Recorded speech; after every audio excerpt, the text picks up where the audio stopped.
This call is now being recorded. This call is now taking notes. Spine सीधी, 3 बार ओम का उच्चारण और उसके बाद प्रार्थना। ओम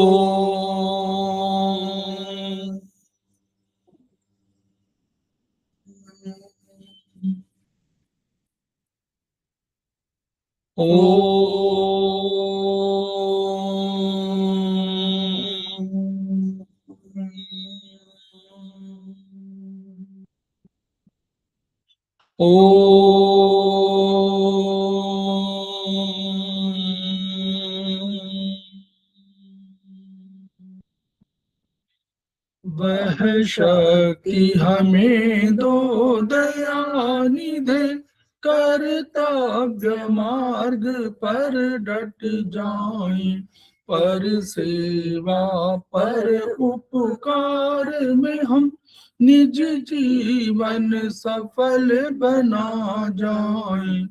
वह शक्ति हमें दो दयानिधे, कर्तव्य मार्ग पर डट जाएं। हम दीन दुखी निबलों विकलों के सेवक बन संताप हरे, जो है बिछड़े भूले भटके उनको तारे खुद तर जाएं। वह शक्ति हमें दो दयानिधे, कर्तव्य मार्ग पर डट जाएं। छल द्वेष दंभ पाखंड झूठ अन्याय से निश दिन दूर रहे, जी अपना शुच प्रेम सुधारस बरसाए। वह शक्ति हमें दो दयानिधे, कर्तव्य मार्ग पर डट जाए। नीचे आन मान मर्यादा का प्रभु ध्यान रहे, अभिमान रहे। जिस देव भूमि में जन्म लिया, बलिदान उसी पर हो जाए। वह शक्ति हमें दो दयानिधे, कर्तव्य मार्ग पर डट जाए। पर सेवा पर उपकार में हम निज जीवन सफल बना जाए।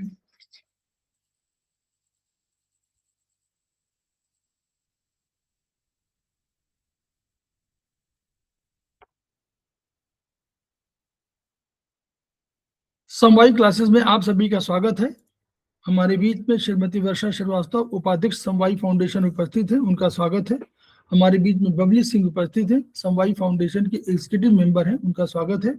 हमारे बीच में ये शरद उपस्थित है, जो आज हमारे समवायी फाउंडेशन के प्रमोटर भी हैं और आज के क्लास की फैकल्टी भी हैं, उनका भी स्वागत है। हम लोग उनका भी स्वागत कर रहे हैं जो अभी इस क्लास को ज्वाइन करेंगे, और उनका भी स्वागत है जो वीडियो के प्रसारित होने पर इसको देखेंगे और सुनेंगे। हम लोग समवायी फाउंडेशन के सदस्य हैं और हम लोग एक्यूप्रेशर शोध प्रशिक्षण एवं उपचार संस्थान प्रयागराज से संबद्ध हैं।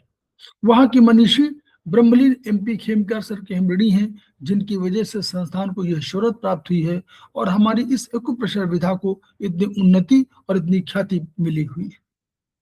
खेमकर सर के कुछ सपने हैं, उनके कुछ मोटो हैं। उनका मोटो है each one reach one, each one treat one, each one teach one.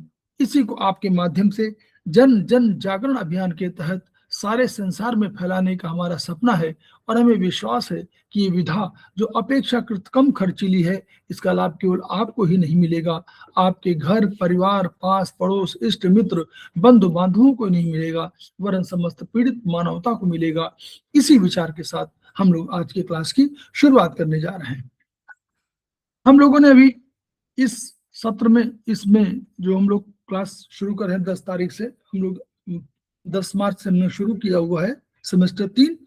और फिर उसके बाद एक क्लास हमने लिया था और उसके बाद 16 तारीख से हम लोगों ने इसको रेगुलर अभी इसको कर रहे हैं। तो इस में हम लोगों ने ट्रीटाइज 3 और हमको 4 लेना है। इसके साथ साथ हम लोग ट्रीटाइज 5 को कुछ पार्ट्स उसके स्पेशल क्लासेस के रूप में लेंगे। इधर हम लोग चरक 1 में जो हमारा चैप्टर 5 है उसको हम लोग ले रहे हैं कि वात पित्त कफ, इस पर हम लोग चर्चा करेंगे।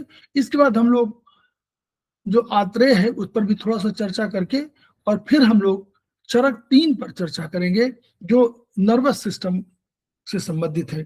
तो जब नर्वस सिस्टम की क्लास होगी तो हम लोग नर्वस सिस्टम को सेकेंड सेमेस्टर के नर्वस सिस्टम के साथ जोड़ देंगे, क्योंकि बीएचबी में नर्वस सिस्टम हमारा चैप्टर सेमेस्टर 3 में है और सेमेस्टर 2 में हमारा चरक 3 है, उसका नर्वस सिस्टम है। तो ये दोनों क्लासेस हम लोग जब नर्वस सिस्टम की बात करेंगे तो हम लोग जोड़ देंगे। इस तरह हम लोग क्लास को शुरुआत करेंगे। तो पुनः ये शरद का स्वागत है और हम लोग अब आज चर्चा करने जा रहे हैं एनडी मेरिडियन, उस पर हम जो नर्व डीजनरेशन मेरिडियन। तो आज की क्लास जो है हमारी वो है एंडी मेरिडियन पे, जो डॉक्टर वॉल ने डिस्कवर करी थी। तो पहले उसमें दो जो वर्ड्स हैं वो हम देख लेते हैं, नर्व डीजनरेशन। ठीक है, तो नर्व क्या है? तो नर्व क्या है? Nerve is a part of nervous system. ठीक है, नर्व बेसिकली ये होते हैं बंडल ऑफ फाइबर्स। ये बंडल ऑफ फाइबर्स है किसके बने होते हैं? आपके जो है न्यूरॉन्स के, नर्व सेल्स के, एंड सब कनेक्टिव टिश्यूज। ठीक है, तो एक बंडल लाइक मान लीजिए इलेक्ट्रिकल वायर जैसे, जिसके थ्रू क्या होता है इंफॉर्मेशन का मतलब आदान प्रदान होता है, मतलब ब्रेन एंड द आपके जो भी ऑर्गन्स है या फिर आपके जो आपको जो फील होता है सेंसेस के थ्रू, तो उसके थ्रू जो ये इन्फॉर्मेशन है ये ब्रेन तक पहुंचाता है। ये आपका ये पूरा जो है वो नर्व्स पहुंचाती हैं। तो नर्व्स बनी है आपकी neurons, nerve cells and the connective tissue, जो उसके आसपास जो टिश्यू होते हैं उनका। ठीक है, एंड देन है डीजनरेशन। तो जैसे हमने शुरुआत में पढ़ा होगा, जो प्रिंसिपल ऑफ इलेक्ट्रो एक्यूपेंचर में, तो हमने डिफरेंट फेसेस पढ़े थे बीमारी के। इन्फ्लेमेटरी फेज पढ़ा था, डीजनरेशन फेज पढ़ा था। तो डीजनरेशन होता है बेसिकली डिटोरिएशन, मतलब कि नॉर्मल फंक्शनिंग कर रहा है पहले तो होता है इन्फ्लेमेशन फेज, उसके बाद और फर्दर उसमें डिग्रेडेशन होगी, मतलब उसकी जो फंक्शनिंग है वो और फर्दर क्या हो गया था मतलब काम करना सही से काम नहीं कर रहा होता है। ठीक है, तो उसमें क्या होता है, जो जैसे हमने बोला कि डीजनरेशन में क्या होता है, जो आपका सेल है वो प्रॉपर तरीके से काम नहीं कर पाता, उसकी जो फंक्शनिंग है और वो और वीक हो जाता है, मतलब अपना फंक्शन सही से कर नहीं पाता जो आपका सेल होता है बेसिकली। ठीक है, तो लाइक फॉर इसमें अगर आप देखें, सर वो पीछे जा सकते हैं उसमें, थोड़ा बता हाँ, सकते हैं? तो लाइक इसमें दे रखा है कि degeneration is a change from higher to a lower और लेस फंक्शनली एक्टिव फॉर्म। ठीक है, सेल में। इसी में चैप्टर में। नहीं नहीं सर, नहीं नहीं, वो ऐसे ही बता दूंगा सर, वो पीछे वाले चैप्टर का प्रिंसिपल में था। हाँ, ठीक है, ठीक है। तो उसमें क्या होता है बेसिकली, जब कोई जो आउटर मतलब कोई बाहर से कोई ऐसा कोई वो आता है एंड वो सेल की फंक्शनिंग को, सेल क्योंकि आपका जैसे हम जानते हैं कि होम्योस्टेसिस पे काम करता है, तो उसमें थोड़ा सा भी उसके जो ये होम्योस्टेसिस को थोड़ा चेंजेस आ जाते हैं तो उसमें उसकी फंक्शनिंग बिगड़ जाती है। ठीक है, तो डीजनरेशन होता है कि जब आपका जो सेल की फंक्शनिंग वो सही से हो नहीं रही होती है। ठीक है, देन इसमें है टोटल आपके तो उससे पहले थोड़ा हम देख लेते हैं। तो ये जो है इसमें टोटल 8 पॉइंट्स हैं। ठीक है, एंड ये दो जो है सिस्टम को करते हैं, एक तो मेनिंजेस एंड नर्वस सिस्टम को डील यहाँ करते हैं। बताना चाहेंगे ये वाला। ये सर वही बताऊंगा अभी सर, थोड़ा एक और वो कर लेता हूँ। तो इस मेरिडियन से आप क्या ट्रीट कर सकते हैं, it treats meninges system and nervous system. ठीक है, अब जैसे आप देख सकते हैं, इस सर वो दिखा दीजिए पीडीएफ। तो पहले हम देख ले मेनिंजेस देख लेते हैं। मेनिंजेस बेसिकली क्या होता है, ये एक लेयर है। ठीक है, 3 लेयर होती हैं मेम्ब्रेन की, जो आपके स्कल और ब्रेन के बीच में होती है। ठीक है, 3 लेयर। जो सबसे जो पहली लेयर जो आपके ब्रेन से जो चिपकी होती है, मतलब वो है आपका पाया मैटर। पाया यानी कि सॉफ्ट, एंड मैटर यानी मदर। ठीक है, तो सॉफ्ट मदर। उसके ऊपर जो होती है वो होती है आपकी आर्कनॉइड। ठीक है, जिसे जो एक स्पाइडर वेब टाइप होती है। ठीक है, देन उसके ऊपर होती है ड्यूरा मैटर, जो उससे थोड़ी और मतलब थोड़ा टफ होता है वो। और ड्यूरा मैटर के ऊपर होता है आपका स्कल। ठीक है, तो ये 3 लेयर है। देन एक और जो आपको चीज याद रखनी है कि जो पाया मैटर है और जो आपका आर्कनॉइड है, इसके बीच में आपका एक बहुत इंपॉर्टेंट चीज फ्लो करती है, जो है आपका CSF। ठीक है, CSF। तो ये हो गया आपका मेनिंजेस, ये आपने हमने पढ़ लिया मेनिंजेस क्या होता है, ठीक है। तो 3 लेयर होती हैं, पाया मैटर, आर्केनॉइड एंड ड्यूरा मैटर, ठीक है। ये क्या किसको वो करती, सेपरेट करती, ब्रेन और स्कल के बीच का एक लेयर है, काइंड ऑफ कुशन है, काइंड ऑफ पूरा न्यूट्रिशन मिलता है ब्रेन को, ठीक है। बहुत सारे काम होते हैं इनके फंक्शनिंग मेनिंजेस के। देन है आपका ये है आपका नर्वस सिस्टम। ओके, तो नर्वस सिस्टम में बेसिकली हमने पढ़ा है कि जैसे नर्व्स होते हैं। देन नर्वस सिस्टम में क्या होता है, आपके 2 टाइप के नर्वस सिस्टम में हमने पढ़ा। ये एक आपका सीएनएस होता है, सेंट्रल नर्वस सिस्टम, एंड एक आपका होता है पेरिफेरल नर्वस सिस्टम, ठीक है। ये जैसे ये सन थोड़ा नीचे जाएंगे, हाँ, ये जैसे देख सकते हैं जो पिंक वाला जो पार्ट है ना, ये आपका सेंट्रल नर्वस सिस्टम है। तो उसमें क्या क्या होता है, आपका क्या क्या दिख रहा है आपको पिंक वाले में, एक तो आपको ब्रेन दिख रहा है और एक स्पाइनल कॉर्ड, बस ये 2 चीज़ है मेन, ठीक है। पेरिफेरल क्या होता है, फिर इसमें से जो निकलती हैं मतलब तारें निकलेंगी, मतलब जो आपके जितने भी मतलब थ्रू आउट आपके इंटरनल जो ऑर्गन्स हैं उनको, और आपके जो चारों पेरिफेरी है, चारों पेरिफेरी यानी 2 पाँव 2 हाथ, ठीक है। वहाँ जो भी आपके सेंसेशन है ये सब इसी के थ्रू सीएनएस तक पहुँचते हैं, ठीक है। अब पेरिफेरल के फिर 2 फर्दर डिवाइड कर देते हैं हम उसको, सोमैटिक और ऑटोनॉमिक में, ठीक है। तो सोमैटिक वाला है जहाँ पे लाइक जो मसल्स आप यूज़ करते हैं, मसल्स को आप मूवमेंट करते हैं, सोमैटिक उसमें आ जाता है मसल्स, ठीक है। और जो 4 सेंसेस हैं आपके, जो साउंड हो गया, आपका स्मेल हो गया, टच हो गया और टेस्ट, तो ये जो भी आप जो फील करते हैं सोमैटिक के थ्रू करते हैं। देन है आपका ऑटोनॉमिक, ठीक है, जो ब्रेन को किससे कनेक्ट करता है, इंटरनल ऑर्गन से कनेक्ट करता है, ठीक है। ऑटोनॉमिक ऑटोनॉमिक हमने पढ़ा हुआ है कि इसमें आपको सोचना नहीं पड़ता है, मतलब जो जहाँ पे आप अपना वो नहीं लगाते, मतलब ये चलता रहता प्रोसेस आपके बिना कॉन्शियसनेस के, एक चलता रहता मतलब, ठीक है। अब देन ऑटोनॉमिक के फिर 2 पार्ट हैं, सर थोड़ा नीचे जाएंगे उसमें, अगर मैं थोड़ा तेज बोल रहा हूँ तो थोड़ा बता देना। हाँ, ये जैसे ऑटोनॉमिक नर्वस सिस्टम के फिर देन 2 पार्ट है, सिंपैथेटिक एंड पैरासिम्पैथेटिक। जैसे आप देख सकते हैं पैरासिम्पैथेटिक ये है, ठीक है। और ये सिंपैथेटिक और पैरासिम्पैथेटिक सिस्टम क्या है, एक दूसरे के ऑपोजिट हैं, ठीक है। ये 2 डिफरेंट सिचुएशन में काम आते हैं। सिंपैथेटिक आता है जब आपका इसका बेसिकली फाइट और फ्लाइट, जब आपको बहुत इमरजेंसी हो या फिर आप स्ट्रेस, इन सब सिचुएशन में ये ज़्यादा एक्टिव रहता है सिंपैथेटिक। पैरासिम्पैथेटिक का है रेस्ट एंड डाइजेस्ट, और सिंपैथेटिक है फाइट और फ्लाइट। तो आप देख सकते हैं दोनों बिल्कुल एक दूसरे के ऑपोजिट है। पैरासिम्पैथेटिक बोलता है कि भाई तू रेस्ट कर, डाइजेस्ट कर, खाना खा, आराम से रेस्ट कर। सिंपैथेटिक बोलता है नहीं भाई तू उठ, भाग, मतलब कोई डेंजर है, ठीक है। तो पैरासिम्पैथेटिक में देख सकते हैं क्या क्या होता है, पीपल्स का कंस्ट्रिक्शन, सैलिवेशन, एयरवेज का कंस्ट्रिक्शन, हार्ट रेट का स्लो होना, कम होना, मतलब जो हार्ट रेट को वो करता है, डाइजेशन को वो करता है। इंटेस्टाइन को देख लीजिए, ब्लैडर कंस्ट्रिक्ट, रिप्रोडक्टिव सिस्टम में जो ब्लड फ्लो है जब आप मतलब, ठीक है। देन तो ये सब चीज़ें हैं, ये आपको पैरासिम्पैथेटिक डिवीजन के अंदर आता है, ठीक है। ध्यान से देख लीजिए, वो आपको याद रहेगा।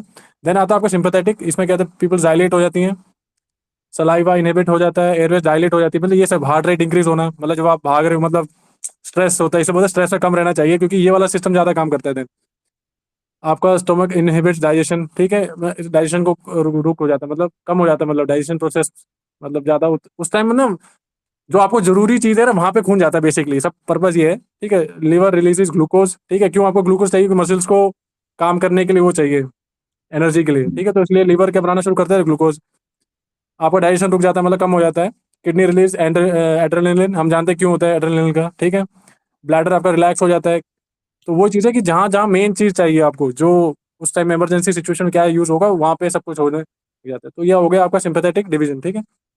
तो हमने पढ़ लिया अभी बेसिकली 2 चीज़ पढ़ ली हमने कि जिन 2 चीज़ों को ट्रीट करता है एनडी, जो हमारा वो है मेनिंजेस पढ़ लिया हमने, एंड हमने पढ़ लिया नर्वस सिस्टम, ठीक है। अब आते हैं इस पे, जैसे बुक में दे रखा है, इसमें टोटल 8 पॉइंट्स हैं, एंड ये सेकंड मोस्ट इंपॉर्टेंट मेरिडियन है जो डॉक्टर वॉल ने वो डिस्कवर करी थी। लाइक इसमें दिया हुआ है कि this meridian represent nerve degeneration in the CNS, brain and spinal cord, जैसे हमने पढ़ा अभी, ठीक है। It is also useful in the treatment of neurological problems of the whole body including the brain and four streams. जैसे हमने पढ़ा, obvious ही बात है, हमने पढ़ा कि नर्वस सिस्टम में क्या आता है, सीएनएस भी आता है, फिर आपका पेरिफेरल भी आता है, ठीक है। पेरिफेरल यानी कि जो आपके 4 एक्सट्रीमिटीज में जो भी नर्व जा रही हैं वो, ठीक है, और इंटरनल ऑर्गन्स में जो नर्व जा रही हैं वो। फिर इसमें we can treat cervical spondylitis, slip disc, sciatica pain, lumbar spondylitis, lumbago, ठीक है, आप इस पर ट्रीट कर सकते हो, ठीक है। तो ये हो गया आपका। Then treatment of paralysis, paraplegia, polio, muscle wasting, progressive atrophy, sensation loss, intense pain, तो ये आप देख सकते हैं, ये सब related to kind of nerve से रिलेटेड है, ठीक है। देन आते हैं, आप इसमें बता रखे the following is the list of forms of degeneration CNS which can be treated with the use of this ND vessels और एनडी मेरिडियन, ठीक है। पहला है ग्रे डीजनरेशन। अब थोड़ा देख लेते हैं, हमने पढ़ा होगा grey matter and white matter, ठीक है सर। एक बार वो दिखा दीजिए, जो वो न्यूरॉन का दिखा दीजिए, तो ऊपर है सर, ऊपर। हाँ, जैसे नर्व सेल है सर, ये ठीक है, यही ठीक है, यही ठीक है। अब ये नर्व सेल देखिए, इसमें जो ये ऊपर वाला है ना, ये है आपकी सेल बॉडी। देन ये ब्लू वाला है आपका एक्सन, और ये है आपका डेंड्राइटिस, ठीक है। तो जो ये ग्रे मैटर जो होता है ना, ये आपका बना होता है इस सेल बॉडी का, ठीक है। पूरा जो ग्रे मैटर उसमें सेल बॉडी होती है। सेल बॉडी बेसिकली क्या है, जो भी आप ठीक है, पहले वैसे बता देता हूँ, ठीक है। जो ग्रे बॉडी होगी वो बनी होगी पूरी प्रॉपर सेल बॉडी के कलेक्शन है, ठीक है। एंड जो व्हाइट मैटर होगा वो आपका बना होगा सिर्फ एक्सोन का, ठीक है। तो एक्सोन का काम होता है कि इंफॉर्मेशन को भेजना और एक्सेप्ट करना, ठीक है, ट्रांसमिट और एक्सेप्ट करना, रिसीव करना। सेल बॉडी का काम होता है कि प्रोसेस करना। आप जो इन्फॉर्मेशन आ चुकी है, जो भी आ रहा है, उसको प्रोसेस करना। पूरा जो प्रोसेसिंग सेंटर वो आपका ये सेल बॉडी है, ठीक है, न्यूरॉन का। तो क्या होता है, जो आपका जो ग्रे मैटर होता है ना, वो आपका बना होता है, ये जो सेल है ना, सेल बॉडी, सिर्फ ये जो आपको दिख रहा है, ये काइंड ऑफ क्या बताऊं, ये पीला एंड जो रेड टाइप का जो है, ये ना सेल बॉडी है, ठीक है। तो इसी का बना होता है आपका ग्रे मैटर। और आपका जो व्हाइट मैटर होता है वो बना होता है सिर्फ ये एक्सन बॉडी का। तो ये व्हाइट इसलिए होता है बेसिकली ना, इसके ऊपर एक माइलिन शीट होती है। अब माइलिन शीट जो होती है, जो बनी होती है आपकी 70 to 80% फैट एंड 30 to 15% आपका प्रोटीन। ये व्हाइट इसलिए होता है क्योंकि जो फैट होता है ना आपका, बेसिकली व्हाइट कलर का होता है। तो कंपैरेटिवली जो होता है वो व्हाइट होता है, ये जो आपका एक्सन जो होता है, जो माइलिन शीट है उसकी वजह से, ठीक है। तो वो होता है, ठीक है। तो ये हमने पढ़ लिया ग्रे मैटर। तो ग्रे मैटर किसका बना होता है, आपका जो सेल बॉडी है उसका। एंड जो व्हाइट मैटर बना होता है सिर्फ आपके एक्सॉन्स का, ठीक है। देन हमने देखा, जैसे हमने पढ़ा होगा कि क्वेश्चन भी आता है आपके एग्जाम में, आ सकता है क्वेश्चन कि ग्रे मैटर अंदर होता है, बाहर होता है, किसमें क्या होता है, कहाँ होता है। तो जो ब्रेन में होता है उसमें क्या होता है, आपका जो ग्रे मैटर कहाँ होता है, जो ब्रेन में होता है वो ग्रे मैटर होता है आपका बाहर, एंड जो व्हाइट मैटर होता है अंदर, ठीक है। न जो आपका स्पाइनल उसमें होता है वो उल्टा हो जाता है। उसमें जो होता है ग्रे मैटर अंदर चले जाता है, और जो व्हाइट मैटर होता है वो बाहर होता है। अब समझ सकते हैं क्यों, क्योंकि व्हाइट मैटर जब अंदर है उसका काम है इन्फॉर्मेशन लाना एंड रिसीव करना, और जो बाहर जो अंदर की चीज जो ग्रे मैटर है वो अंदर है बेसिकली जो आपने इन्फॉर्मेशन लाई उसको प्रोसेस करने के लिए, ठीक है ना। देन ये हो गया। तो ग्रे डीजनरेशन में क्या था, it's degeneration of white substance of the spinal cord, ठीक है। अब जो हमने पढ़ा था व्हाइट किससे बना है, व्हाइट सब्सटेंस जो बना किससे, फैट एंड जो आपका प्रोटीन, प्रोटीन से बना हुआ है, ठीक है। ये जो प्रोटीन है वो है आपका ग्लाइकोप्रोटीन, ठीक है। तो वो क्या, वो डीजनरेट हो जाता है। बेसिकली क्या होता है, जो जो फैट होता है उसका काम होता है इंसुलेटर। फैट बेसिकली इंसुलेटर ही होता है, ठीक है। एंड जो प्रोटीन है वो उसको स्ट्रक्चर प्रोवाइड करता है, ठीक है।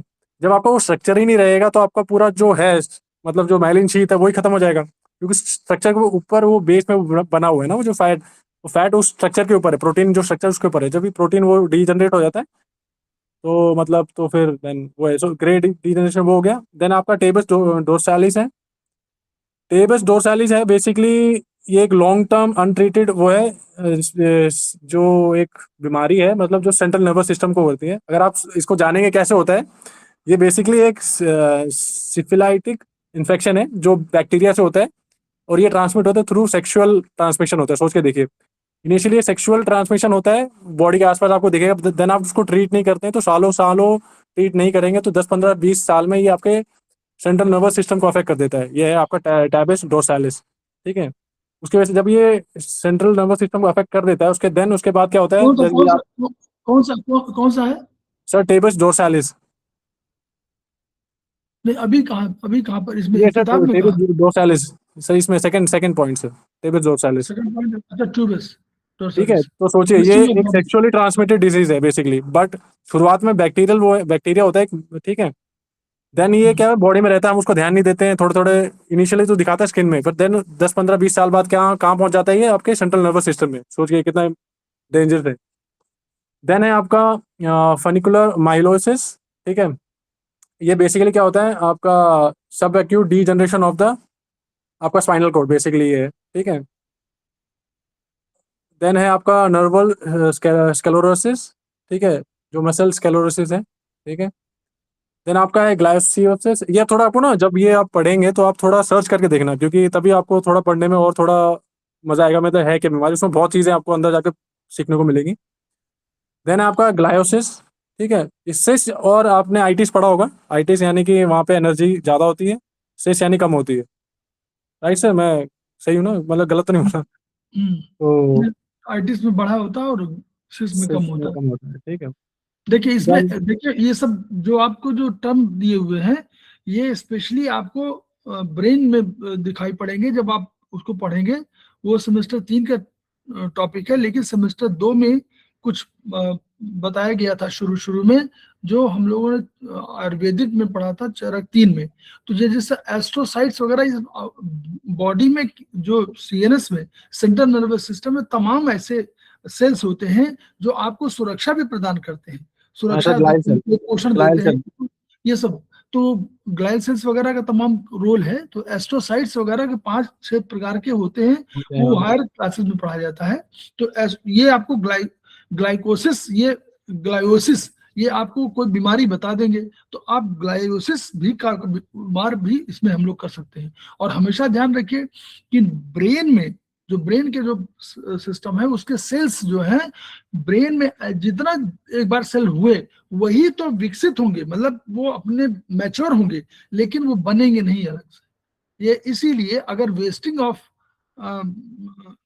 नर्व सेल हुआ तो नर्व सेल डैमेज हो जाता है, परमानेंट डैमेज है, फिर वो मतलब रीजनरेशन नहीं होता। आपने पढ़ा होगा चैप्टर 1 में ही कि इसमें रीजनरेशन नहीं होता। तो केवल एक रिसर्च आई है जो ये कह रही है कि माइलिन शीट, जो एक्सॉन जिसकी बात कर रहे हैं शरद, तो एक्सॉन में जब माइलिन शीट चढ़ी हुई है, तो अगर ये एक्सॉन की माइलिन शीट किन्हीं कारणों से हो गई तो भी डिजनरेशन है, लेकिन इसको कुछ मामलों में ठीक हो सकती है। लेकिन अगर सेल में कोई डैमेज हुआ है तो आप सेल बॉडी में, तो आपको वो रीजनरेशन नहीं हो सकता, वो परमानेंट डैमेज है। सर वो अभी तक के इसीलिए हिसाब से तो होगा सर, मतलब आगे जी। शायद हो जाए, क्या पता। अभी की रिसर्च के हिसाब से तो सेल बॉडी में हो गया तो नहीं हो सकता है, क्योंकि सर हम्म। पहले तो बोलते बिल्कुल नहीं हो सकता था, अभी तो बोल रहे कि माइलिन हाँ शीट वाला भी। अभी अभी तो हमारी हमारी थेरेपी क्या है? हमारी थेरेपी कहती है कि जितने हमारे पास फंक्शनल है, तो जो बीच में डैमेज हो रहा है उनको भी तो ठीक कर सकते हैं। तो आयुर्वेद, वो एक्यूप्रेशर और आयुर्वेद दोनों यही बात कहते हैं कि हम उनको रीजनरेट कुछ तो कर देंगे, कर ताकि सकते हैं। उसमें तो रुके रहे बस। Yes sir. ठीक। ठीक है, तो वैसे हम ग्लायल सेल के बारे में पढ़ते नहीं है, आप नर्वस सिस्टम में जब पढ़ेंगे तो उसमें होता है ये, मतलब न्यूरॉन, न्यूरॉन के अलावा एक और सेल भी है जो बेसिकली बहुत इंपॉर्टेंट है, जो प्रोटेक्शन ये सब चीज़ें प्रोवाइड करता है, ठीक, स्ट्रक्चर एक प्रोवाइड करता है। तो उसके उससे रिलेटेड है, ठीक है, ग्लायोसिस। हम्म। ठीक है, तो उसमें बेसिकली क्या होता है, formation of scar in brain and spinal cord, ठीक है, उसकी वजह से। देन आपका सिरिंगोबल्बिया है, when there is a cavity in medulla oblongata, जब कैविटी हो जाती है तो वो इस बीमारी का है। देन है आपका सिस्टमैटिक नहीं है, ये है, आप थोड़ा करेक्शन कर सकते हैं, सिस्टमिक एट्रोफी है, ठीक है, हाँ सिस्टमिक। सिस्टमिक एट्रोफी है। ये एक rare progressive neuro degenerative disorder है, ठीक है। इसमें क्या होता है, जो नर्व सेल है उसका डीजनरेशन होने लग जाता है, ब्रेन एंड स्पाइनल कॉर्ड। ये हाँ आनुवंशिक है मतलब। Yes sir. एंड देन है आपका वाइट मलेशिया, जो टेंडर यानी सॉफ्ट हो जाता है, जो आपका वाइट पार्ट है वो सॉफ्ट हो जाता है, ठीक है। बेसिक ये होता है नियर आपके ब्रेन वेंट्रिकल्स के नियर होता है, due to lack of oxygen and lack of blood flow, ठीक है। इसकी वजह से क्या होता है, आपको सेरेब्रल पैलेसी हो सकती है, कॉग्निटिव इश्यूज आ सकते हैं। देन है आपका एनसेफेलो, एनसे जो भी आता है, आई थिंक सर एनसोफेलो, ये सब शायद ब्रेन से रिलेटेड ही है। ब्रेन का माइलो हाँ। मलेशिया, ठीक है। इसमें क्या होता है, softness in brain and spinal cord, उसमें सिर्फ वाइट पार्ट में था, इसमें क्या है, ब्रेन एंड स्पाइनल कॉर्ड में सॉफ्टनेस आ जाती है। देन है red malacia, sir red malacia तो मिला नहीं कोई ऐसा टॉपिक, बट ये जरूरी है कि रिप्लिकेशन ऑफ सेरेब्रल इन्फार्क्शन करके वो है टॉपिक है, ठीक है। तो इसमें लाल भाग आपको कहीं कहीं पड़ेंगे आपको सेरेब्रस में, तो ये Yes. आपको मिड ब्रेन में होगा। मिड नहीं सर, ब्रेन एक में। और इम्पोर्टेंट चीज थी, मैंने कहीं देखा था, बहुत इंपॉर्टेंट था सर, उसमें ना विटामिन B12 की डेफिशिएंसी की वजह से था, पता नहीं कहाँ मैंने लिखा है। हाँ सर, बी, ये बी, ये वो रही, ये तो रही। वहाँ है नर्वस सिस्टम, उसमें डाइजेस्टिव सिस्टम में। री नहीं सर, मैं एक बार बताना भूल गया। हाँ, ये जो था ना बहुत इंपॉर्टेंट सर, ये जो फनिकुलर माइलोसिस है ना, इसमें जो अभी मैंने बोला डीजनरेशन स्पाइनल कॉर्ड होता है, ठीक है, ये जो बेसिकली किसकी वजह से होता है, ये होता है विटामिन B12 की डेफिशिएंसी की वजह से। तो ये आपको याद रखना बहुत इंपॉर्टेंट है, बेसिकली जो आपके वेजिटेरियन, क्योंकि उसमें मेंटेनेंस विटामिन बी। मेंटेनेंस के लिए। यस सर है तो। और सर ये ज़्यादातर दिक्कतें होती है ज़्यादातर जो वेजिटेरियंस, क्योंकि उनको विटामिन B12 का जो ज़्यादा सोर्सेज है वो नॉन वेजिटेरियंस में होते हैं ना, तो उसके लिए ये थोड़ा इंपॉर्टेंट था, मैं इसलिए मैंने नोट किया था। ये स्टमक डिसऑर्डर में स्टमक जो एचसीएल होता है उसमें उसमें प्रॉब्लम होती है उसकी वजह से। यस सर, तो ये फ्यूनिकुलर माइलोसिस ये एक बार थोड़ा आप पढ़िएगा ये चैप्टर आपको पढ़ेगा उसमें पीएचबी में, जब आप डाइजेस्टिव सिस्टम पढ़ेंगे तो उसमें आपको लिखा होगा, लेफ्ट पेज में है ऊपर की तरफ। ठीक है। देन है आपका brain tissue softening due to bacteria. ठीक है, इसमें डेवलप एबेसिस यानी लम्प बन जाता है। लम्प किसका बनता है? Pus, collection of pus and dead cells और बैक्टीरिया। ठीक है। देन है आपका brain tissue destruction due to bleeding. ठीक है, या भी हो सकता है। एंड देन अब आते हैं मेन चीज पे। So there is one summation major SMP है इस मेरिडियन का, ND1A। ठीक है। ठीक है, वो पूरे जो ऑटोनोमिक नर्वस सिस्टम है, जैसे तो ऑटोनोमिक हमने पढ़ा था ब्रेन एंड स्पाइनल कॉर्ड, उसको उसका ये समेशन पॉइंट है। ठीक है, ऑटोनोमिक नर्वस सिस्टम का।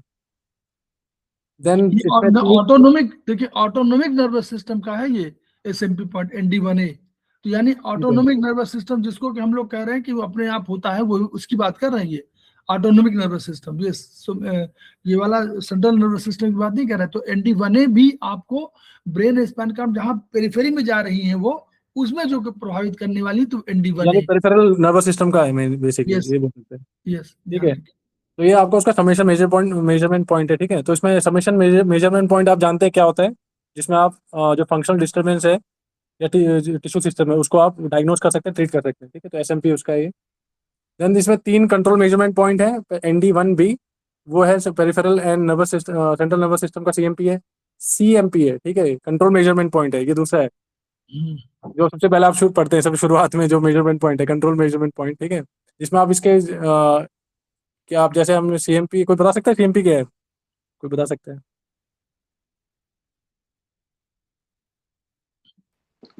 CMP control measurement point. No नहीं अब मैडम नो, ये तो है ठीक है, फुल फॉर्म हो गया, लेकिन इसका टेस्ट एंड ट्रीटमेंट पॉइंट है ये। This is diagnosis point as well as treatment point. Control measurement point को हम लोग CMP, वेरी गुड आपने सही कहा, लेकिन CMP point is full form this. लेकिन अगर हम इसको डिफाइन करना हो कि ये CMP पॉइंट करता क्या है, फंक्शनिंग क्या है इसकी, तो ये है कि test and treatment point, that is mean diagnosis and treatment point. ये इसमें अगर आप डायग्नोसिस भी करेंगे, इसी में ट्रीटमेंट भी कर देंगे, तो बहुत सी ऑर्गन ठीक हो जाएंगे। इंटरनल ऑर्गन्स जो है, इंटरनल ऑर्गन्स के लिए बहुत इंपॉर्टेंट अच्छा पॉइंट है ये। तो ये ND1B is a CMP of peripheral and central nervous system. ठीक है। ND3A है आपका CMP for parasympathetic ganglia of the head. And ND4 है आपका CMP of the cranial nerves. ठीक है, अब क्रेनियल नर्व्स हम थोड़ा आगे बाद में देखेंगे, उसका भी है। ठीक है, 12 के ये जो क्रेनियल नर्व्स है ना, ये आपकी निकलती हैं आपकी ब्रेन स्टेम से। ठीक है, ब्रेन स्टेम में क्या क्या होता है आपको पता है? बता सकता कोई? मिड ब्रेन होता है, उसमें पोन्स होता है, मेडुला ऑब्लांगेटा होता है। ठीक है, ये क्रेनियल नर्व्स है। देन आपके स्पाइनल नर्व्स भी होते हैं, उसके साथ आई थिंक 31 पेयर्स होते हैं, वो आपके स्पाइनल कोड से निकलते हैं। ठीक है, तो आपको याद रखना है। तो ND1B is CMP of peripheral and CNS, and ND3A is the CMP for parasympathetic ganglia of head, and ND4 is the CMP of the cranial nerves। ठीक है, अब आते हैं ND1 पे आते हैं। तो इसमें क्या है, it's MP4 measurement point for location पहले हम लोग देख लें, फिर देख लेते हैं इसे। ND1 देख लेते हैं, बिल्कुल आपका जो इंडेक्स फिंगर है उसके, ठीक है, उसमें एक बाहरी तरफ आपको LI मिलेगी, याद करिए। Yes sir. आभा मैडम और गर्मा मैडम, इसमें बाहर की तरफ क्या मिलेगा इस इंडेक्स फिंगर में? इंडेक्स फिंगर में बाहर की तरफ क्या मिलेगा? Large intestine. Yes, large intestine. बाहर की तरफ लार्ज इंटेस्टाइन है, और अंदर की तरफ मतलब इनसाइड, जैसे मतलब बाहर मानव अंगूठे की तरफ आपको लार्ज इंटेस्टाइन मिलेगी, और अंदर की तरफ यानी मिडिल फिंगर की तरफ आपको मिलेगी ND मेरिडियन। ठीक है, ये ध्यान रखिएगा। तो ये वेरी इंपॉर्टेंट मेरिडियन। और इसका फ्लो देखिएगा, ऊपर फ्लो कहाँ से जा रहा है बताइए? डॉक्टर वॉल के हिसाब से फ्लो कहाँ से जा रहा है? ये डॉक्टर वॉल की मेरिडियन है। Yes sir. फ्लो जा रहा है आपको टिप से, कहाँ से जा रहा है? ND1 माने फ्लो माने ND1 से जाएगा ना, ND1 ND2 ND1B C2 इस ऐसे जाएगा ना, बोलिए। फ्लो माने फ्लो समझ रहे हैं ना, ये फ्लो हमेशा ध्यान रखिए। फ्लो जा हाँ, रहा है मतलब एनबी 1 फिर 1A 1B 1C, यही तो फ्लो कहलाएगा। Yes sir. जी जी ठीक है, तो हमेशा रखें कि आपको टिप से यानी जो डिजिट्स है वहां से अंदर की ओर आ रहा है। और याद रखिएगा एक, अब इसी में आप तुरंत समझ जाइए, अगर हम आयुर्वेदिक मेरिडियन की बात करें तो उसका फ्लो कहां से जाता है? वात पित्त कफ। आयुर्वेदिक मेरिडियन में जीरो कहाँ होता है ये बताइए? तो इधर ये इधर। नीचे नीचे होगा ना, कफ कफ यस जॉइंट में। Sir. Yes sir. Cuff joint यहाँ पे होता है ना, ये जीरो है ये वाली, ये सर जीरो फ्रंट में होगा, है। तो सर जो फ्रंट में, बीच में, सेंटर में। नहीं मतलब जीरो मीन्स कि इस वाली ये जीरो 0 1 2 3 इस तरह करके है ना पूरा। तो वैसे अच्छा, जीरो में वर्टिकल मेरिडियन में, हाँ वर्टिकल में कोई वर्टिकल नहीं, में, हाँ वर्टिकली तो वर्टिकल हॉरिजॉन्टल भी तो वही जीरो यहाँ है। हाँ, हॉरिजॉन्टल में इनसाइड में सेंटर में जीरो होगा। हाँ वो अलग पॉइंट है, लेकिन जीरो नीचे तरफ होगा, ऊपर 9 ऊपर की तरफ होगा, यही तो होगा हमेशा। जी जी यानी हाँ, या इससे यही से सीखना है आपको, यहीं से नोट कर लीजिए इसको कि जो हमारी आयुर्वेदिक मेरिडियन है उसका फ्लो कफ जॉइंट से वात जॉइंट की तरफ होता है, लेकिन डॉक्टर वॉल का फ्लो वात जॉइंट से कफ जॉइंट की तरफ होता कफ जॉइंट की ओर होगा। है। क्लियर?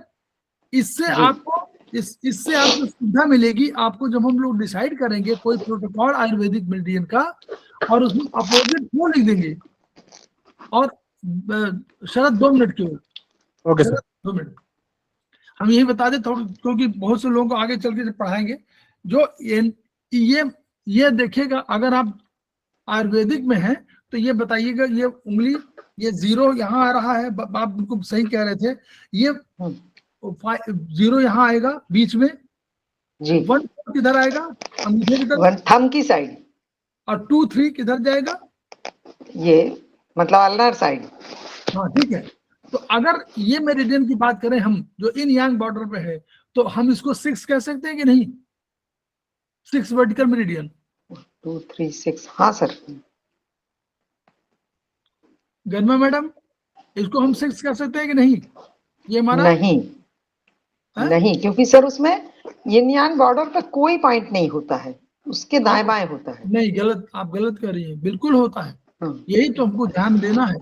ऐसा ये आपको सेमेस्टर 1 में नहीं बताया जाएगा, ये आपको बताया जाएगा अगले सेमेस्टर में। दिक्कत यही है, ये शुरू में ये 5 नंबर यहीं पर आएगा, 5 6 साइड में आएगी, ये गलत मिस नंबर है। अच्छा। आप देखिएगा, आप जो ओरिजिनल देखिएगा, आप जब आपको मेरिडियन देखेंगे तो उसमें आपको बॉडी के पार्ट में देखिए तो आपको साइड में दिखाया गया देखिएगा, जो आयुर्वेदिक मेरिडियन में बॉडी में साइड में दिखाया गया 5 6।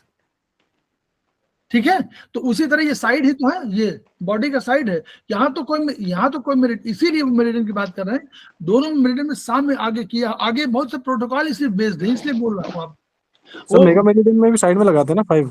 मेगा मेरिडियन में आई थिंक मेगा मेरिडियन में साइड में होता है। हाँ, अगर हमने कह दिया, ये देखिए index finger 6th vertical meridian opposite flow, madam 2 minute के ले रहा हूँ, गर्मा बिष्ट मैडम, बबली सिंह और जो है आभा मैडम, अगर हम कह दिया इंडेक्स फिंगर, आयुर्वेद में कह रहे हैं index finger 6th vertical meridian opposite flow, तो हम बात कर रहे हैं एनडी मेरिडियन की। अच्छा, क्लियर हुआ? मैडम बात करिए, तभी समझ में आएगा, बात नहीं करेंगे तो फिर कंसेप्ट क्लियर नहीं होगा। 6th वर्टिकल मेरिडियन ये है हमारा फ्लो, नॉर्मल फ्लो जीरो यहाँ आता है तो हमने अपोजिट फ्लो कर दिया तो जीरो यहाँ हो गया हमारा, 0 पर आएगा। हाँ तो जीरो ऊपर आ गया तो ये एनडी मेरिडियन हो गई। क्लियर? ये प्रोटोकॉल आपको मिलेगा, बहुत जगह मिलेगा। और अगर हमने कह दिया इंडेक्स फिंगर, वो तो हमारा और में तो हम देने की जरूरत नहीं है, लेकिन हमने इंडेक्स फिंगर और 5th vertical meridian opposite flow कहा तो कोई मेरिडियन है ही नहीं हमारी। एलआई भी है, एलआई है 1 2 3, तो वो भी मिलेगी, एलआई मेरिडियन भी यहाँ मिल जाएगी अपोजिट फ्लो। तो इस तरह हम लोग आयुर्वेद में और डॉक्टर वॉल के मेरिडियन को मर्ज कर रहे हैं, मर्ज किया है। और प्रोटोकॉल बेस है। आपको कभी मिलेगा इंडेक्स फिंगर में 6 vertical meridian opposite flow, that means कि we are talking of ND meridian, क्योंकि हमारा फ्लो तो यहां से जा रहा है, हमने अपोजिट फ्लो कह दिया, हमारा एनडी मेरिडियन आ गई। क्लियर? चलिए बस इतना ही बताना था, इसको समझना है आत्रे में, आत्रे में समझेंगे हम। सर ये इमेज यहीं रखिए सर, वो मैं वैसे बोलता रहूंगा तो ये थोड़ा समझने में इजी हो जाएगा सर, बस यही ये इमेज रखिए। नहीं, बस ये थोड़ा ये बता दीजिए, बस थोड़ा सा ये कि एंटी मेरिडियन पॉइंट देखिए कहाँ शुरू में आया। हाँ ये सर मैं वही बोल रहा हूँ, ये इमेज वैसे ही रख देंगे ना तो समझ में आ, जैसे मैं पॉइंट बोलता जाऊंगा ना तो समझ में आ जाएगा मतलब। तो फिर वो बुक नहीं पहले देख ली, पहले इसको देख ले, 2 मिनट देख लीजिए, फिर आप चल रहे हैं उसी में। ये तो नहीं बता रहे हैं, इसको पूरा देखिएगा। ये देखिए, ये जहां ND2 है वहां पर हमारा कौन सा ज्वाइंट आ रहा है, देखिए पूरा वात ऊपर हुआ, पित्त यहाँ हुआ ND1C के आसपास, और ND2 के पास आ गया कफ ज्वाइंट। ठीक है, तो कफ ज्वाइंट तक हमारे ND2 वाले आ गए, और ये हमेशा ग्रुप में बना हुआ, 3 जगह पर बना हुआ है।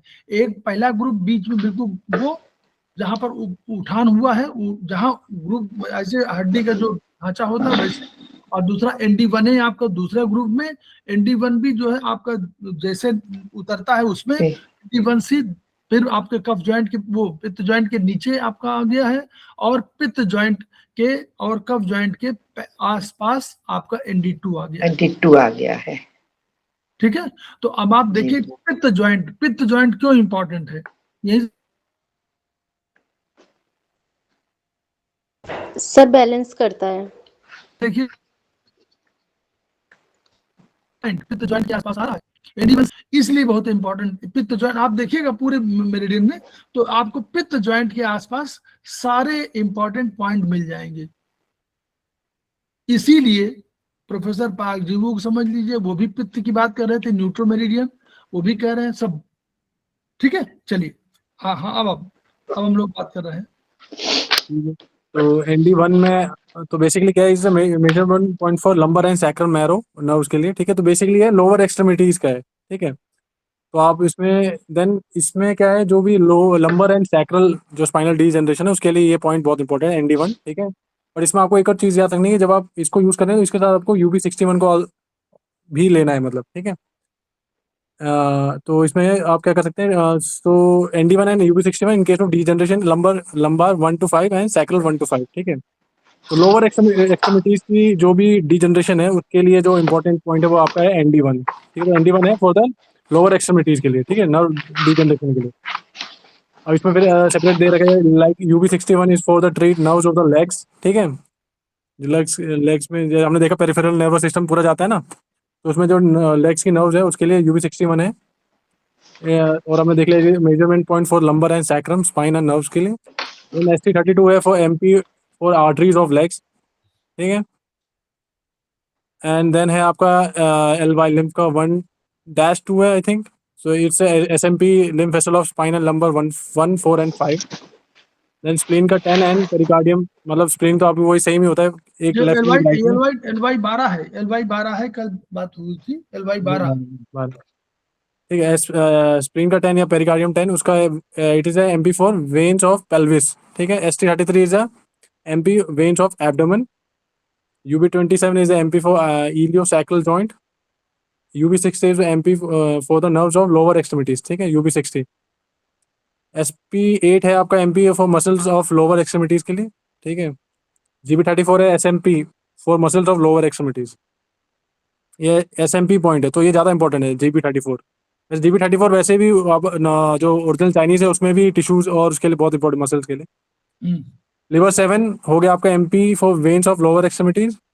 And GB33 is SMP for joint of lower extremities. ये जो भी SMP है ना वो थोड़ा ज़्यादा इंपॉर्टेंट है, उसको आप सर्कल कर सकते हैं, जो भी पॉइंट्स हैं वो बहुत इंपॉर्टेंट पॉइंट्स हैं। देन आपका UB60 है for MP for lymph of sacrum coccyx and pelvic. SP9 is the MP for lymph vessels of lower extremities. Spleen और पेरिकार्डियम का 7 that is MP for diaphragm of pelvis. And ST31 और SP11 and pericardium का 7 and liver का 11 is a measurement for gonads. ठीक है, testicle and ovaries के लिए, तो बहुत इंपॉर्टेंट पॉइंट है। इसी के आधार पर आप लोग बना सकते हैं।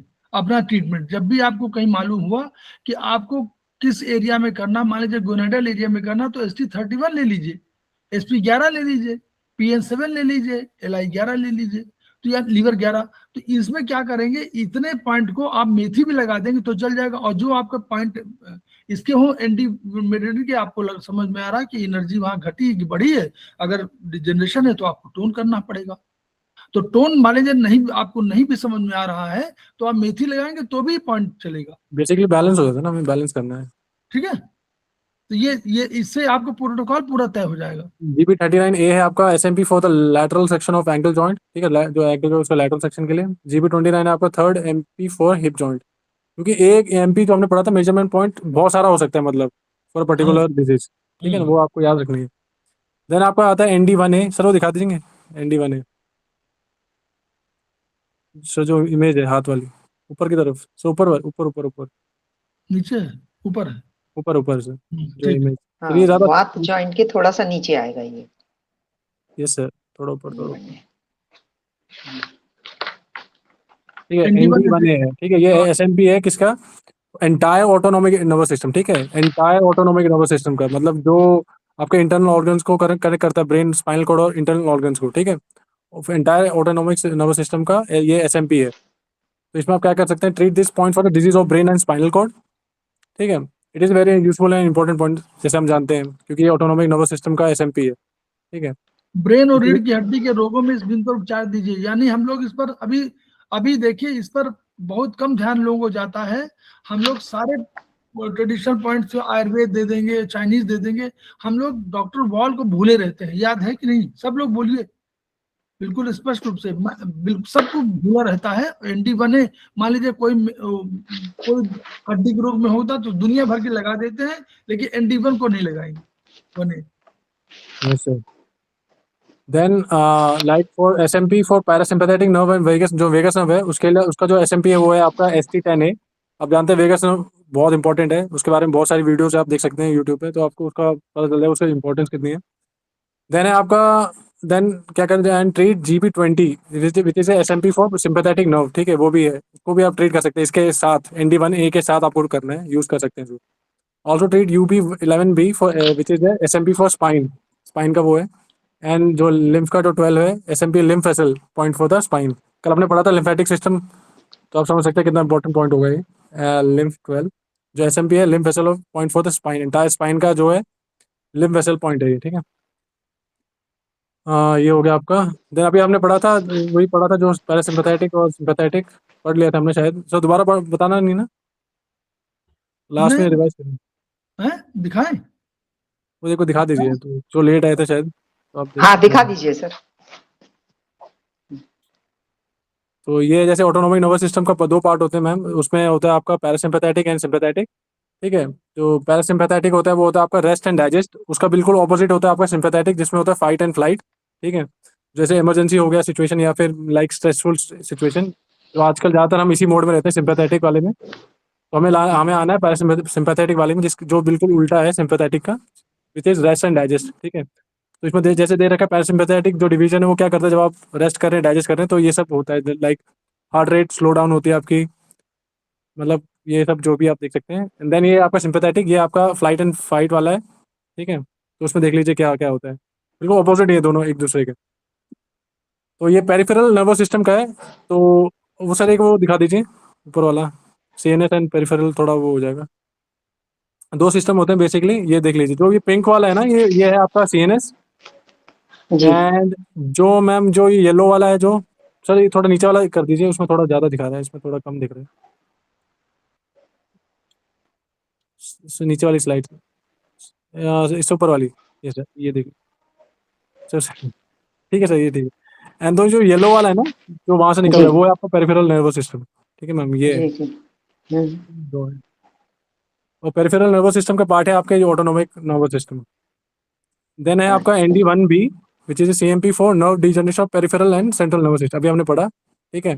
जी, इसमें पेरिफेरल नर्वस सिस्टम में क्या होता है, there are 12 pairs of cranial nerves and 31 pairs of spinal nerves, ठीक है। जो जो ये जो क्रेनियल नर्व्स हैं ये आपके निकलती है ब्रेन स्टेम से, ठीक है। ब्रेन स्टेम के जी, 3 पार्ट हैं आपके, जो है आपका mid brain, pons and medulla oblongata. तो वहाँ से ये 12 पेयर निकलती हैं एंड देन आपकी निकलती है 31 पेयर ऑफ स्पाइनल नर्व्स। ये निकलती है आपकी स्पाइनल कॉर्ड से, जो आपने पढ़ा होगा, लाइक जो अपने सर्वाइकल, लंबार और लंबर, सर्वाइकल, सैक्रल, थोरैसिक। तो उनके बीच में से मतलब ये निकलती तारे निकलती हैं, तो मतलब देन है आपका, ठीक है, this point is the control measure point for the degeneration of legs, feet and central nervous system. तो ये आप देख सकते हैं ND1 भी किस चीज के लिए, is CMP point for the degeneration of legs, feet and central nervous system. Any problem of 12 cranial nerves, brain, spinal cord, treat this point for the sure। तो ये किसके लिए, आप क्रेनियल नर्व से रिलेटेड जो भी इश्यूज हैं या स्पाइनल कोर्ड से रिलेटेड, तो उस पर आप इसको ट्रीट कर सकते हैं, ND1B को यूज कर सकते हैं।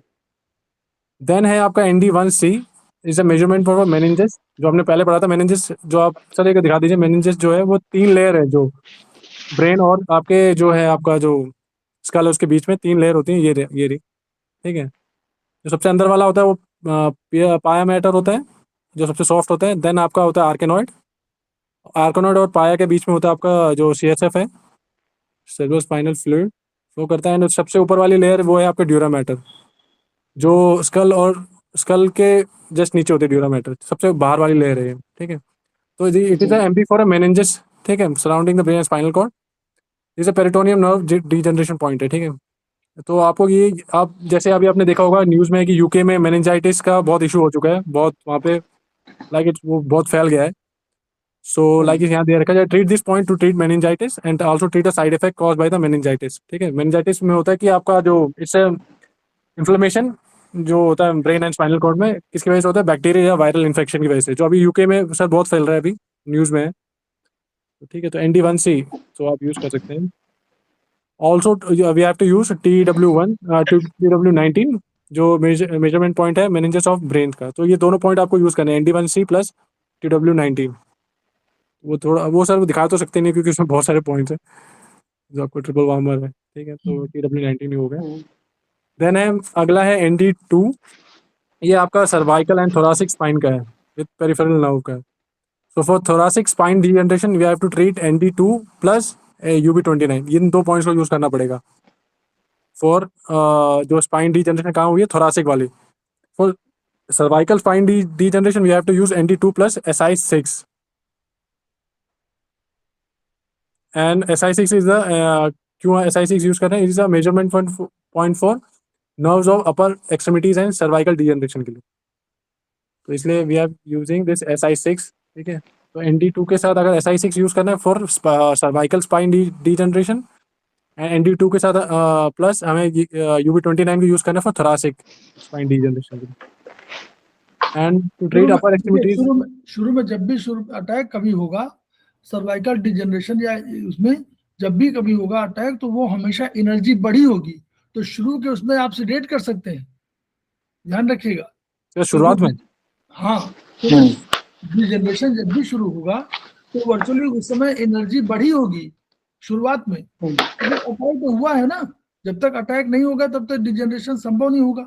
अटैक चाहे जिसका भी हो, कोई भी टॉक्सिन होगा उसका डिजनरेशन। तो जब शुरुआत दशा होगी तो डिजनरेशन के प्रोसेस में उसकी एनर्जी बढ़ी होगी, बाद में एनर्जी घटेगी। अगर कोई साल भर 1.5 साल बाद आता है, साल भर बाद आता है, 6 महीने बाद आता है, तो हो सकता है भले आपके डिजनरेशन का प्रोसेस में हो, वो आपको सिस वाली होगी, तो उसमें आपको भले उसको एनर्जी बढ़ानी पड़े। तो शुरुआत में अगर आपको लगता है नहीं समझ में आता, तो आप दोनों में ND2 और SI6 दोनों में मेथी का प्रयोग करिए। क्लियर? सर इन पॉइंट्स में मेथी लगा सकते हैं ना, जो भी है।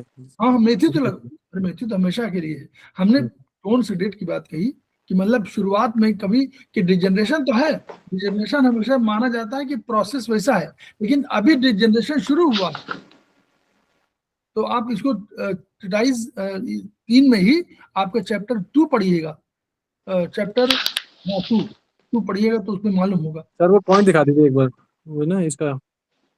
सर मैं पढ़ता रहूंगा अपना, वो सिर्फ पॉइंट पे रखिए तो इजी रहेगा लोगों को ना याद रखने में। मैं क्योंकि मैं रीड कर ही रहा हूँ बुक से। ये ND2 देख लीजिए कहाँ पे ND2, ठीक है। ये उससे पहले वाला था ND1C, वो भी आपने देख लिया। आपका कब जॉइंट के ऊपर हुआ ना, जी जी, आपका कब जॉइंट के ऊपर हुआ, बस। ND1C आपका मेनिंजेस के लिए, ठीक है। हाँ। एंड जो ND2 है आपका फॉर थोड़ा जो जो thoracic main and CMP thoracic। Point है ND1B 1C दोनों आपको पित्त ज्वाइंट के आसपास हैं, ध्यान रखिए। ठीक है, देन इसमें फर्दर थोड़ा ऐड किया हुआ है to treat upper extremities treat ND2 and SI6 plus ये 2 पॉइंट्स के अलावा अब इनमें से हम एक कोई भी पॉइंट यूज कर सकते हैं फॉर LI जो लिम्फ का 6 है for lymph congestion of arms and LI जो लंग्स का 8 है वो यूज करना है फॉर वेन्स ऑफ आर्म्स के लिए एंड LU7 यूज करना है for arteries of arms. SI7 हमें यूज करना है for nerves of upper extremities यानी कि हमारे अपर एक्सट्रीमिटीज सर हमारे हाथ ही है ना सर। हाँ SI9 हमें यूज करना है musculature and tendons of arms specially forearm and hand के लिए SI9 and for UB11 use करना है for bone system of arms के लिए। तो ये देखिए, तो यूज अगर करने आपको बाहों में किसी कोई प्रॉब्लम हो मान लीजिए, तो आप चलिए अभी हम उसकी बात छोड़ देते हैं कि ND2 यूज करेंगे नहीं, तो आपके पास बाहों में प्रॉब्लम है तो LY6 देखिए, LY6 LU8 LU7 और SI अपर SI7 और SI9 इतने पॉइंट को अगर आप कर देंगे तो आपका बहुत से प्रॉब्लम सॉल्व हो जाएंगी। UB11 छोड़ दीजिए भी, कोई बात नहीं, बोन सिस्टम नहीं प्रभावित मान लीजिए, लेकिन आपको दर्द हो रहा है, कहीं प्रॉब्लम किसी को आ रही है, कहीं झुंझुनाहट, कहीं कुछ हो रही है, तो LY इतने 4 पॉइंट LU8 LU7 सर्कुलेशन के लिए भी है, याद करिएगा। Yes sir. तो LU8 LU7 को सर्कुलेशन में यूज करते हैं हम लोग, तो LY6 LU7 SI7 SI9 इतने 5 पॉइंट क्यों लगा देंगे तो आपको झंझनाहट, दर्द, ये सब काफी चीजें ठीक हो जाएंगी, जो हम लोग नॉर्मली इन पॉइंट्स को भूल जाते हैं। सर टोन या शेडेड क्या करेंगे? क्या चीज? आप मेथी लगाइए ना ये सब, अच्छा मेथी डालना, ठीक है सर। मेथी लगा दीजिए आपको, क्योंकि मान लीजिए झुंझुनाहट में आपने समझ पा रही कि एनर्जी, अगर आपको लग रहा है कि भाई वहाँ काफी पेन हो रहा कम हो, तो ये सेडेट होंगे सब पॉइंट, LY6 सेडेट होगा, LU8 सेडेट होगा। ठीक है सर। है ना? लेकिन अगर आपको नहीं समझ में आ रहा कोई बात नहीं, लेकिन आप मेथी लगाएंगे तो भी बहुत चीजें प्रॉब्लम सॉल्व हो जाएगी। यूबी बोनी सिस्टम के लिए हम UB11 मानते हैं, बहुत बढ़िया पॉइंट है, तो UB11 तो हमेशा आप करिए। UB11 में आप जब भी कभी हड्डी टूटी हो, कोई भी प्रॉब्लम हो तो UB11 ट्रीटमेंट करिए। तो हम लोग और सब याद रखते हैं, UB11 भूल जाते हैं। ठीक, चलिए ये बता रहा है, बहुत बढ़िया। देन है आपका सर ND3 सर, एक बार दिखा दीजिए कहाँ पे ND3। देखिए ND3 कहाँ पर है, ये आपका कफ जॉइंट के नीचे, अब भी आ गया उसमें मेटाटार्सल में, मेटाकार्पल में आ गया, है ना? मेटाकार्पल की जो बोन है, ये जो बोन आपकी मेटाकार्पल वाली बोन है, इधर पीछे की तरफ आएगी ना, मेटाकार्पल की बोन जैसे होगा, जैसे ग्रुप घटेगा, जैसे ग्रुप से नीचे तुरंत आएंगे वहीं पर होगा। सर ये पॉइंट जो है वो इजीली एक्सेसिबल है, मतलब कोई भी कर सकता है, मतलब देख के ना इजी सर इसके पॉइंट खोजना ज्यादा आसान है। आसान है। हाँ और इसको हम लोग क्या बोलते हैं, याद करिए, इसको हम लोग क्या बोलेंगे? 2 नंबर, YNM का 2 नंबर। बोलिए मैडम, YNM का 2 नंबर है ना ND3। अरे ND4 0 number, ND3 1 number, ND3 2 number. नहीं समझ में आया? नहीं सर। YNM कहाँ जा रहा है? YNM इधर जा रहा है ना, कलाई से उसकी तरफ, एक्सट्रीमिटीज की तरफ जा रहा है, बाहर की तरफ जा रहा है ना। कलाई से फिंगर्स की तरफ। हाँ, कलाई से फिंगर की तरफ जा रहा है ना YNM में। YNM में आप लोगों ने सुना है ना, यम नियम मरीडियन वाला, जो आयुर्वेद में उसको वो किया हुआ, तो 0 1 2, तो ये आपका 0 1 2 को उसमें कर दिए, ट्रांसलेट कर दीजिए। ND4 इज 0, ND3 इज 1 और ND3 इज 1 और ND3 इज 2। अब मैडम क्या हुआ, चुप अचानक क्यों हो गई? ये बिल्कुल वही चीज है, इसी बेसिस पे किया गया। सर एक फोन आ गया इसलिए म्यूट होना पड़ा। अच्छा कोई बात नहीं, ठीक है। तो ये इस कंसेप्ट में देखिए, गर्मा मैडम, बबली मैडम, आवा मैडम, ये समझिए इस कंसेप्ट की वजह से जो YNM का जो ट्रीटमेंट है ना, जो हम ND में देते हैं 0 1 2, ये आपका ND3 पे हो जाता है, ND3A पे हो जाता है और ND4 पे हो जाता है। आप देखिएगा इस पॉइंट की इंपॉर्टेंस। 3 पॉइंट पे तो ट्रीटमेंट हो गया, जी जाने अनजाने, हम ये नहीं कह रहे, जाने अनजाने जो भी 3 पॉइंट वहां जो है, 3 पॉइंट यहीं पर है आपके ND3 और 3A और ND4। जी तो अगर आप 012 चाहे जैसे ले लीजिए, ऊपर से अगर लेंगे तो भी 012 आएगा, नीचे से लेंगे तो भी 012 आएगा। तो वन इज YNM में 1 को CMP पॉइंट मान रहे हैं, CMP की तरह equivalent. Clear? Test and G treatment 1 को तो लीजिए। 3A का आपने ट्रीटमेंट कर दिया, 3A देखिएगा। चलिए पढ़ाइए, बताइए। तो जो ND3 है वो है आपका MP for degeneration of brain stem, ठीक है, सेरेब्रम एंड एनसेफेलोन, ठीक है। एनसेफेलोन इससे बहुत इंपॉर्टेंट है ये पूरा, मतलब ये एनसेफेलोन मतलब जो आपके जो स्कल है उसके अंदर जो जो भी चीजें हैं वो पूरा आ जाता है उसके अंदर, ठीक है। इसमें आपका सेरेब्रम आ गया, सेरेबेलम आ गया, ब्रेन स्टेम आ गया, ठीक है, सब कुछ जो भी एंटायर सब आ सीन गया, इंसेफ्लॉन सबको, है इंसेफ्लॉन आ गया, सेरेब्रम आ गया, ब्रेन स्टेम आ गया, सबका है पूरा पूरा, डिजिट। तो ठीक ये है। ND3 हो गया ना, तो ND3 हमारा 2 नंबर है। सर वो थोड़ा कंफ्यूज हो जाएगा सर, आप दोनों मिक्स करके ना थोड़ा। नहीं नहीं, हम मिक्स नहीं कर रहे, हम ये कह रहे हैं कि आप पढ़िए इसको, लेकिन ये सर देखिए चिकित्सा में यूज करते हैं ना, अभी तुरंत वाईएनएम कह देंगे वाईएनएम, तो हम बता रहे हैं कि ये समझते जाइए कि हाँ, इसको ट्रांसलेट करते रहिए वहां, ताकि समझ में आ जाए कि भाई ये पॉइंट इसलिए कारगर हैं क्योंकि हम इन्हीं पॉइंट पे तो ट्रीटमेंट दे रहे हैं, बस ये मैं कह रहा हूं। ये तो पॉइंट ओरिजिनल है, ये तो पहले पहले के पॉइंट है, वो तो हम अभी हमने रिसर्च किया उस पर कि पॉइंट इन्हीं पे दे रहे हैं। ठीक, चलिए। ND3A है आपका CMP parasympathetic ganglia of the head, ठीक है। ये nerve degeneration vessel point for cranial ganglia. तो इसमें आपको कब यूज करना है आपको, जब for treating the parasympathetic and sympathetic nerves in cranium, ठीक है, and the parasympathetic nerves of the brain. तो ND3A, ठीक है।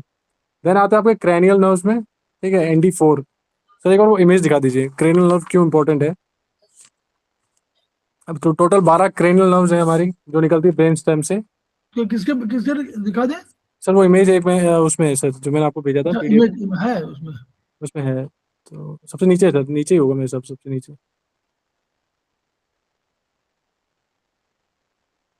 ये सोमैटिक नर्वस सिस्टम है, इसके नीचे सर। हाँ ये, हाँ सर इसको थोड़ा जूम हो, आप देख सकते हैं ये है आपके 12 क्रेनियल नर्व्स, उनके जो मतलब क्यों इंपॉर्टेंट है ये सर। पहला है आपका ओलिफैक्टरी नर्व, वो किस लिए इंपॉर्टेंट देख सकते हैं, फॉर स्मेल, ठीक है। देन आपका आता है ऑप्टिक नर्व, देखने के लिए। देन आपका आता है oculomotor, eye movement and pupil reflex के लिए, ठीक है। देन सर थोड़ा इधर दिखा देंगे, ट्रोक्लियर, ये ट्रोक्लियर और फॉर आई नीचे मूवमेंट के लिए है, ठीक है। देख लीजिए पूरे इसका पूरा लोकेशन देख कहाँ से ये वो होता है, ठीक है। आपका देन आपका ट्राई जेमिनल है nerve for face sensation and chewing के लिए। देन आपका एब्डक्शंस है फॉर आई मूवमेंट के लिए। देन आपका फेशियल नर्व आता है for face movement and test के लिए। देन आपका आता है वेस्टिबुलर नर्व आता है, वेस्टिबुलो क्योकुलर आता है फॉर हियरिंग एंड बैलेंस के लिए, देख सकते हैं।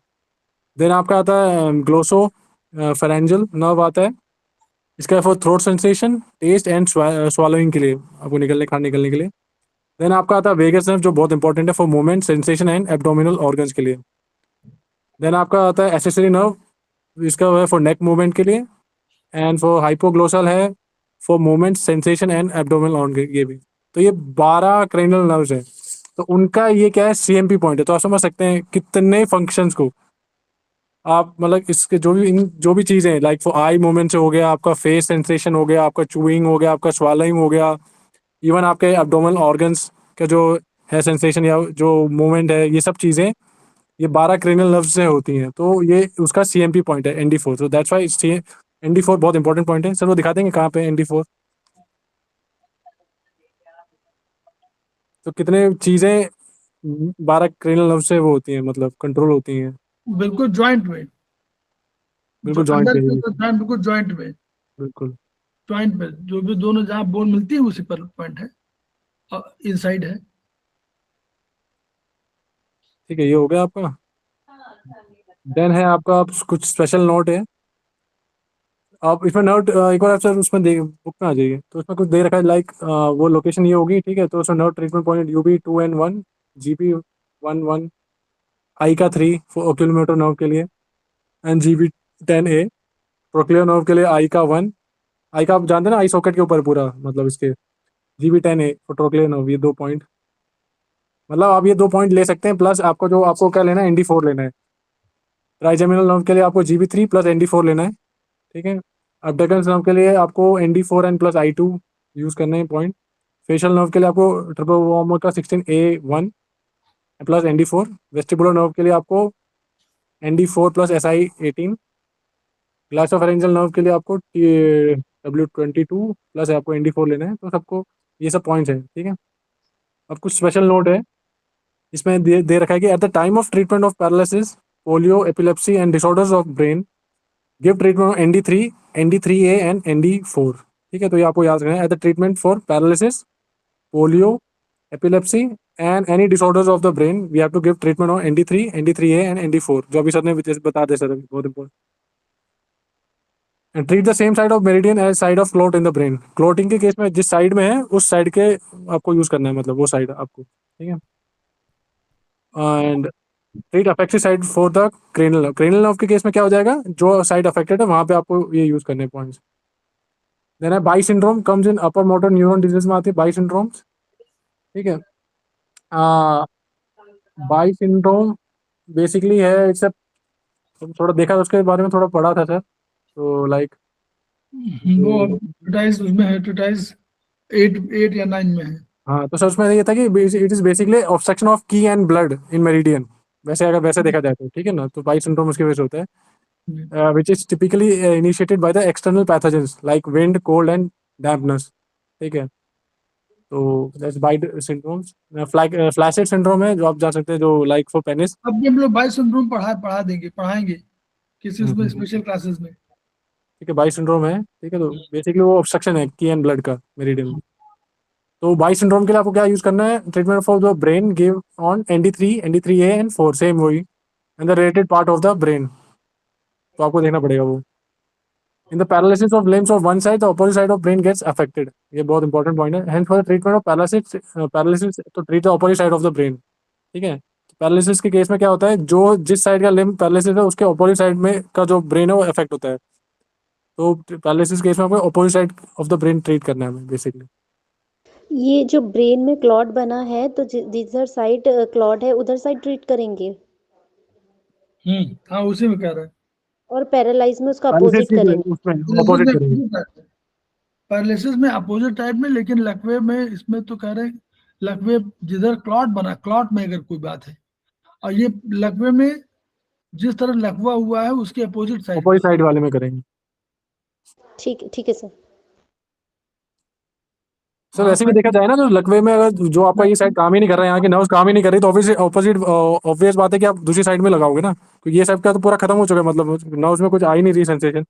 तो अब जो बचा आपके पास, जो अपोजिट जो बचा, मतलब जो साइड पैरालिसिस नहीं है वहीं पे करोगे सर, मतलब ऐसे ही देखा जाए तो, क्योंकि ये वाला साइड नहीं, अपोजिट साइड ब्रेन का राइट पार्ट लेफ्ट को चलाता है ना, की बात कर रहा है ये। नहीं सर, इसमें लिखा हुआ है जिधर ब्रेन में क्लॉट बना हुआ है उधर ही उपचार देना चाहिए। वो ब्रेन क्लॉट के लिए लिखा है बस शायद।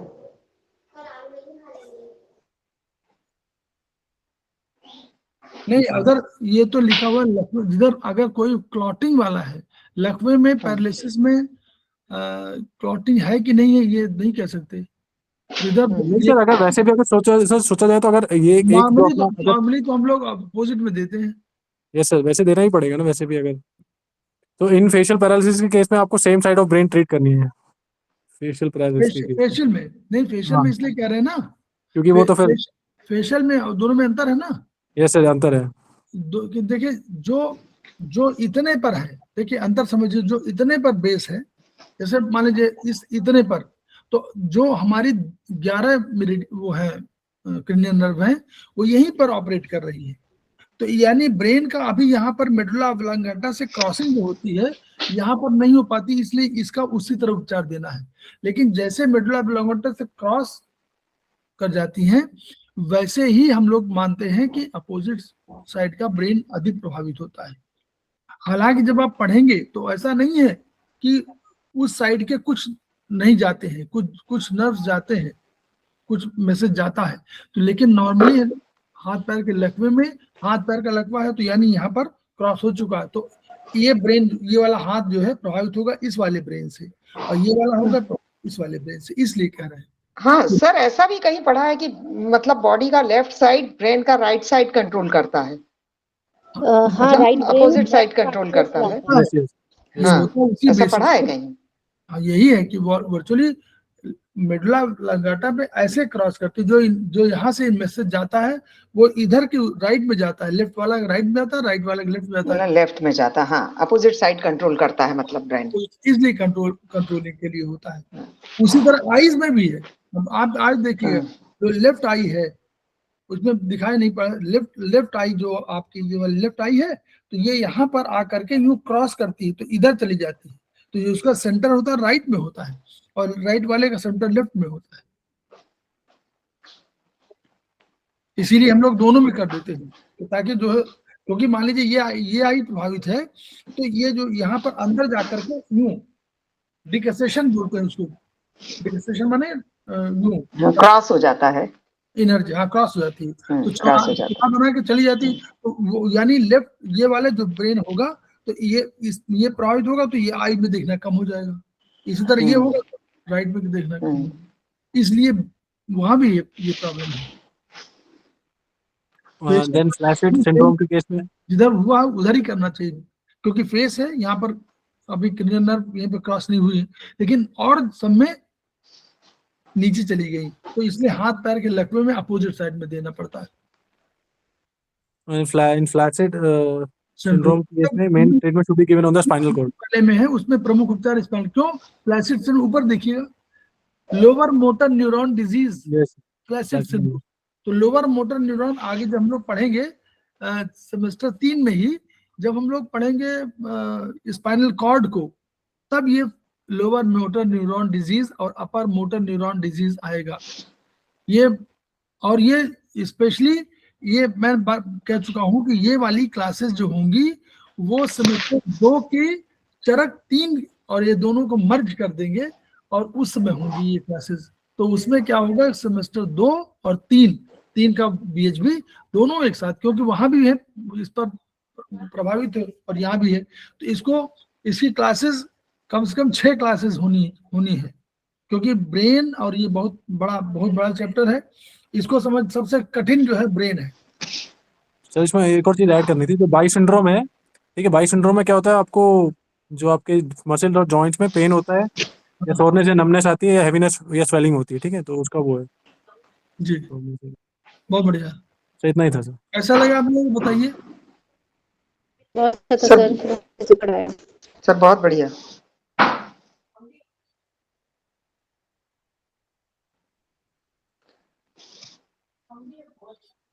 सर इसमें क्लियर लिखा भी हुआ है, हाथ पैर के लकवे में जिस तरफ लकवा हुआ हो उसके अपोजिट साइड का ब्रेन प्रभावित होता है, अतः लकवे का उपचार करते समय अपोजिट साइड के ब्रेन का उपचार करना चाहिए। ठीक,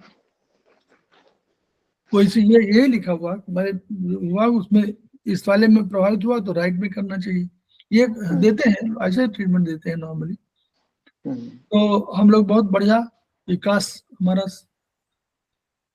समाप्त हुआ, तो हम लोग खेमका सर को याद करते हैं और हम लोग ये ध्यान रखते हैं कि जो हमारे पास एनर्जी है तो अपनी बढ़ाए, पहले तो अपनी एनर्जी बढ़ाइए ताकि अपना ज्ञान बढ़ाइए, उस ज्ञान को ट्रांसफर करते रहिए ताकि दूसरे भी प्रभावित हो जाए और दूसरे लाभान्वित वो भी हो, लाभ उनको भी मिले, और यही करेंगे तो एक चेन बनेगी, उसी चेन को बनाना है, तभी हमारी थेरेपी डेवलप करेगी और हम जन कल्याण की भावना में आगे बढ़ सकेंगे।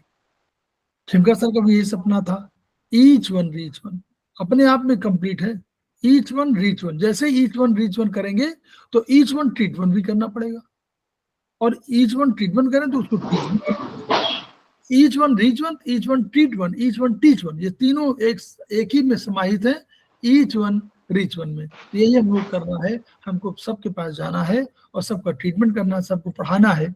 तो इन्हीं शब्दों के साथ हम अपनी बात को समाप्त करते हैं और अभी हमको 2 मिनट का ब्रेक लेते हैं, फिर हम लोग आते हैं आयुर्वेदिक में। ठीक है, thank you sir. Thank you sir.